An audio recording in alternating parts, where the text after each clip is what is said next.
Salut à toi l'internaute, merci à toi qui viens de cliquer sur cette vidéo. Aujourd'hui à l'atelier d'Alan, nous allons faire un peu de dessin puisque j'ai une sculpture à faire et que avant toute sculpture il faut qu'il y ait le design. Et donc aujourd'hui nous allons voir comment je suis arrivé à faire ce dessin d'une fenêtre, une fenêtre de fée à mettre sur les arbres, les choses comme ça. Si tu as envie de voir comment le mécanique, le processus de création est arrivé en partant d'une feuille blanche jusqu'au design final, ben écoute, je te propose de regarder cette vidéo. Allez, c'est parti!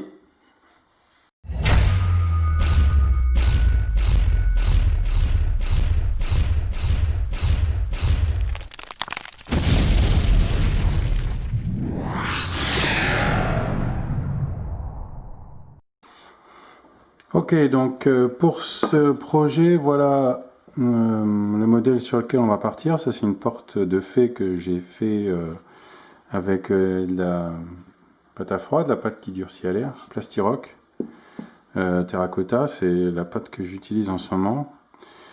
Donc le client voudrait une copie de cette porte, donc ça c'est une autre vidéo que je vous montrerai aussi. Et voudrait deux fenêtres qui correspondent à la porte. Donc on va partir sur cette porte là comme inspiration et on va essayer de trouver des idées de fenêtres. Donc le meilleur moyen pour trouver des idées, c'est de gratter du papier, et donc c'est ce qu'on va faire pour cette vidéo. Donc on va peut-être partir sur la même forme.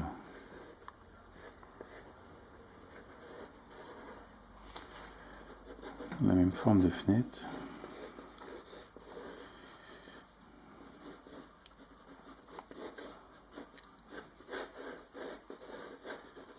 Très bien imaginer quelque chose comme ça.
Donc l'avantage, c'est que c'est des fenêtres de fée. Donc s'il défie toute logique de fenêtres humaines. Donc pourquoi pas avoir justement des carreaux de fenêtres un peu plus originales, comme celle-ci par exemple.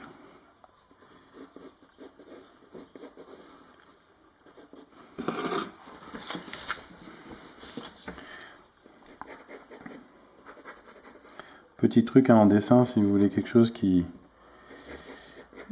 soit à peu près pareil des deux côtés, retournez le dessin.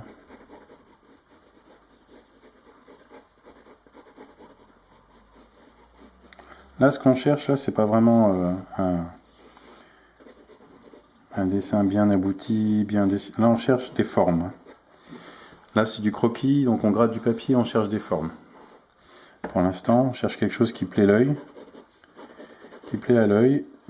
Mais c'est vrai que j'aime bien. Là, je sais pas encore, faut voir. Ça fait peut-être un petit peu trop. Non, voilà, peut-être comme ça, ça va. Faut que j'ai une certaine épaisseur parce que ça va être fait en pâte, après, donc ok, au fond, voilà, ça va. Donc on va faire des volets.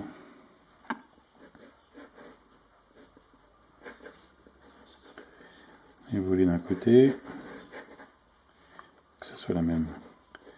En fait, il faut que ce soit cette partie-là, donc.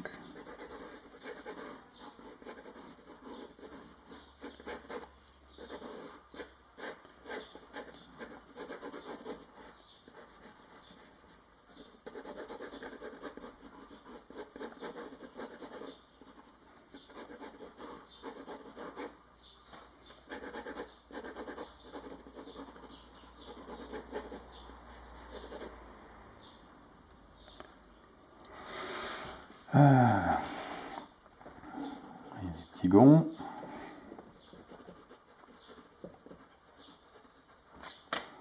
Donc, le format d'origine, comme ça par rapport à la porte. La fenêtre est plus petite quand même. C'est pas l'air mal. Après voilà, ce que j'essaye de voir, si est-ce que cette forme là me plaît ou pas. Je suis pas encore très sûr.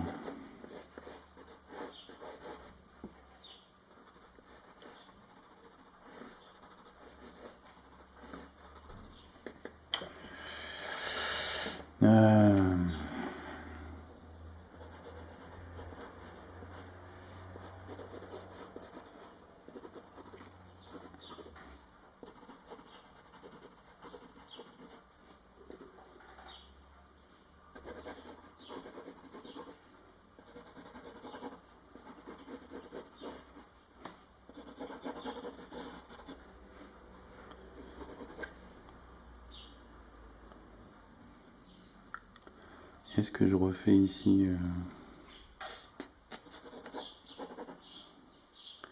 les mêmes tresses que j'avais fait pour la porte?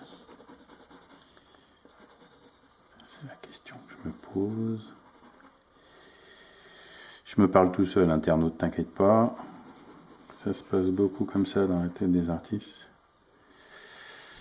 On va partir comme ça.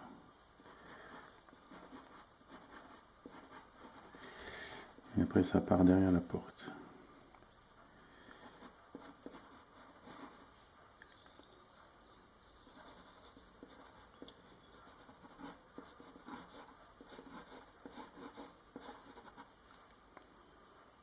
Ok, on va regarder ce design là, parce que c'est le design qu'il y avait au-dessus de la porte, autour.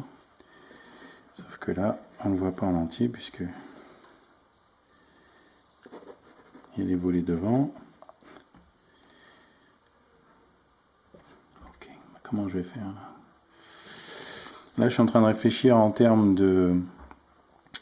Quand je vais reproduire pour faire le moule, il faut que le derrière de cette fenêtre soit complètement plat, comme là, tu vois.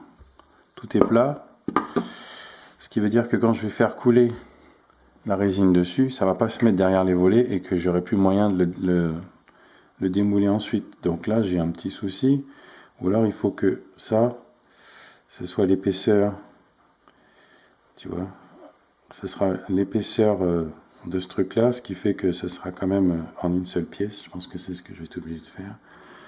Donc du coup ça, ce sera quand même assez épais, parce qu'il y aura l'épaisseur normale du volet plus l'épaisseur pour rattraper l'épaisseur de ce qui passe derrière le volet. Et puis en termes de derrière là, ça sera noir au niveau de la peinture. Est-ce que je fais des rideaux? Je peux faire des rideaux, les peindre en fait, les rideaux seront peints.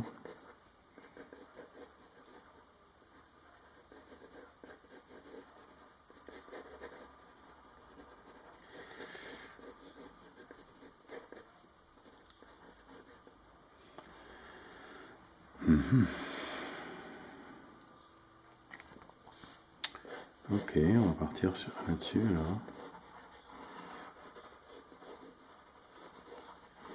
Je pense que ça c'est pas mal. Ça me plaît un peu moins, parce que du coup là on a des jolies formes. Peut-être que je pourrais partir sur un truc plus sympa. Qui vont bien avec ces formes-là, tu vois. Si ça pouvait se complimenter ou se compléter, ou appelle ça comme tu veux.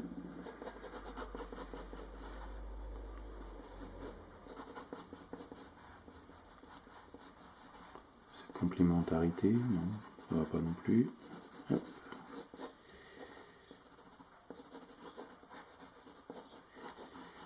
Voilà. Tu vois, tu cherches les formes au fur et à mesure. Tu t'essayes des choses. De toute façon, si tu n'essayes pas, tu vois pas si ton œil va aimer ou pas. Donc tu essayes des choses. Ça, c'est pas mal, j'aime bien.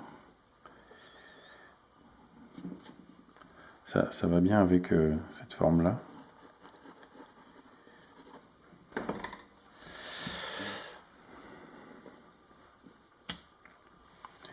Faire la même chose de l'autre côté. Ok, ça sera en bois. Volet vert pour faire la même couleur que les volets de la porte. Ça, ce sera en relief. Ça aussi. Et on va tricher, je pense. On va faire un faux relief. En fait, ça, là, on va faire croire avec la peinture que ça passe derrière, mais en fin de compte, ça va s'arrêter là. Et ce sera de la même épaisseur. Ça aussi. Ce qui permettra de ne pas avoir une épaisseur trop importante en vrai sur le volet. Si tu vois ce que je veux dire. Comme ça, on aura l'impression que c'est juste l'épaisseur du volet. Alors qu'en fait, c'est la même épaisseur que cette partie-là. Tu vois, cette partie-là, là, sera la même épaisseur que cette partie-là. Mais visuellement, quand on regardera la fenêtre de face, on aura l'impression que ça passe derrière. Alors qu'en vrai, c'est la même épaisseur. Voilà, on va tricher là-dessus. Ce qui permettra d'avoir un fond complètement plat et de pouvoir mettre cette fenêtre soit sur un mur, sur un arbre s'il n'est pas trop gros. Après, il faudra quand même ajuster. Parce que si les volets sont pas contre l'arbre, après, c'est pas grave. Ce qui compte, c'est que cette partie-là soit contre l'arbre, la partie où il y a la fenêtre. Tu vois. Ça, là, il faut que ce soit contre l'arbre quand même. Ça dépend de l'épaisseur de l'arbre, bien sûr, mais de toute façon, même s'il est rond, ce qu'il faut après, c'est mettre... enfin bon, voilà. Donc, quand je fais un croquis comme ça, je réfléchis à toute cette partie-là, parce que c'est bien de faire un design de quelque chose, mais si ça fonctionne pas en 3D après, ça sert pas à grand-chose, s'il faut tout changer après, mais ça fonctionne. Donc là, maintenant, je suis en train de regarder... voilà, visuellement, voilà, que les choses cliquent dans ma tête quand je les mets en place. Là, c'est vrai que ça peut être sympa de faire un truc en dessous aussi, tu vois. Ça fait une espèce de forme d'œuf qui est assez sympa. Alors attends, comment je pourrais représenter cette forme-là? Parce que toi, des fois, tu travailles sur une forme en général. Tu travailles sur une forme en général et tu te demandes qu'est-ce qui pourrait remplir cette forme et qui a du sens, quoi, tu vois. Donc, parce que là, tu vois, là, tu as une grosse branche qui va faire le balcon de la fenêtre. En dessous, il va y avoir quelque chose pour supporter un petit peu cette grosse branche, donc ça va être un peu plus loin là-bas. Est-ce que je mets ça, un truc comme ça en dessous encore? Genre un truc en bois, comme ça. Tu vois, attends. Ou est-ce que je mets rien du tout? C'est encore à voir. J'aime bien ça, mais est-ce que sans ça, c'est bien aussi? De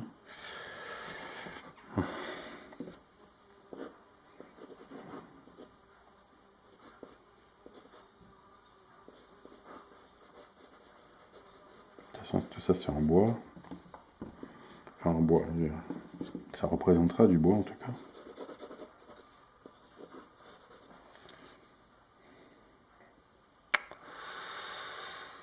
Le truc là en dessous, là. Il faudrait que je trouve l'idée... Ouais, ça peut être juste une pièce en bois. Encore une fois, qui va bien avec ce qu'il y a... qui va bien avec ce qu'il y a au-dessus, par exemple.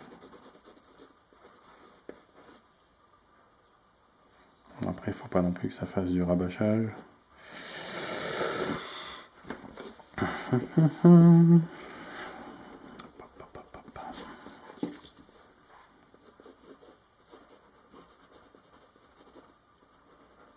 Est-ce que ça peut être juste comme deux petites équerres en dessous? Ah ouais, voilà. Et ça me plaît. On va faire comme si c'était deux petites équerres en dessous.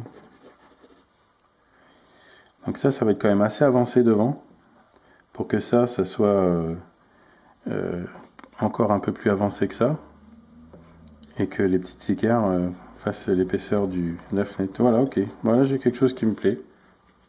J'ai quelque chose qui me plaît.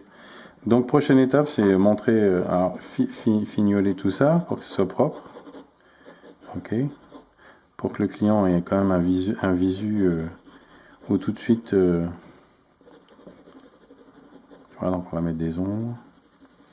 Les endroits qui passent derrière, tu vois, pour bien montrer que ça passe derrière, tu mets des ombres. Ça passe derrière. Que le client ait quand même une impression de 3D pour se visualiser la porte. Ok, parce que là, l'idée du croquis, c'est de montrer au client ce que tu as dans ta tête.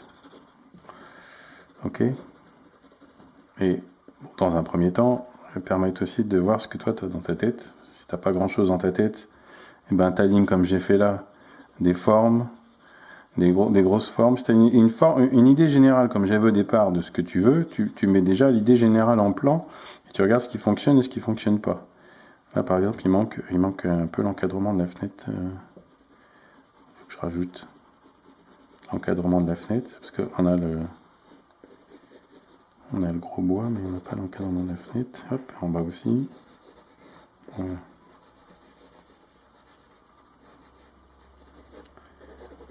Faut qu'on s'y croie. Je veux dire, faut qu'il y ait une partie fantastique, une partie un peu magique, mais il faut quand même qu'on ait l'impression que tout ça, ça peut fonctionner, toi. Donc, si on veut pouvoir ouvrir, si on veut imaginer que cette fenêtre s'ouvre, il faut quand même qu'il y ait un encadrement de fenêtre autour. Ok. Et après, pourquoi pas que les barreaux entre guillemets des fenêtres aient une forme en courbe, ça reste après. C'est peut-être déjà faisable. Après, tu te prends bien la tête pour couper les carreaux, mais je pense que c'est déjà faisable de toute façon. Ok, donc à l'intérieur ce sera peint. On mettra des rideaux et tout le reste qui est là, ce sera noir. Ok. Là. Là,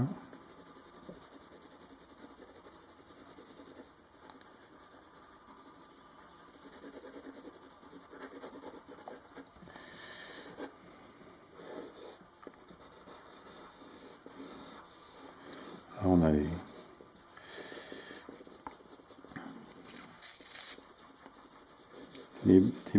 ce sera une petite branche. Ça représentera une petite branche avec une branche plus petite en dessous et les deux petits assauts, les deux petits équerres. Là, ça ce sera du bois avec une épaisseur ici. Là aussi. Ok, donc là je pense qu'on a quelque chose qui va plaire au client parce que je la connais un petit peu. Donc là je vais le proposer et ensuite on passe à la vidéo où on va sculpter cette fenêtre. Voilà, c'est comme ça que se termine cette première vidéo d'une série parce qu'on va y en avoir plusieurs. Donc du coup, si ça t'a plu, mets un pouce en l'air, partage. Si tu as appris des trucs au niveau dessin, au niveau croquis, etc. Si tu as envie de voir comment on fait pour comment je me suis débrouillé pour sculpter cette porte, cette fenêtre, eh ben, je t'invite à cliquer sur le lien qui est juste là-haut pour voir la suite de la vidéo. Et sinon, bah, écoute, je te souhaite une bonne journée et puis je te dis à bientôt. Allez, salut!